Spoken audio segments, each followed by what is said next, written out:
रायगड जिल्ह्यामधील पेणमध्ये जोरदार अवकाळी पाऊस झालेला आहे। अचानक आलेल्या पावसामुळे जनजीवन विस्कळीत झालं। या अवकाळी पावसाचा फटका इथल्या गणेश मूर्तिकारांनाही बसलेला आहे। गणपतीचं गाव म्हणून ओळख असलेल्या पेणमध्ये घरोघरी गणपती कारखाने आणि अचानक आलेल्या पावसामुळे मोठ्या प्रमाणात गणपती मूर्त्या भिजलेल्या आहेत। मेणकापड टाकून कारखानदारांनी नुकसान वाचवण्याचा प्रयत्न केलेला आहे।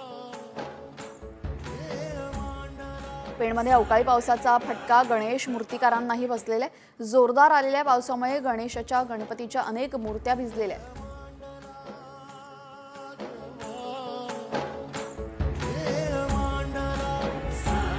पेणमध्ये घरोघरी गणपती कारखाने आहेत। घरोघरी गणपतीच्या मूर्ती बनवल्या जातात।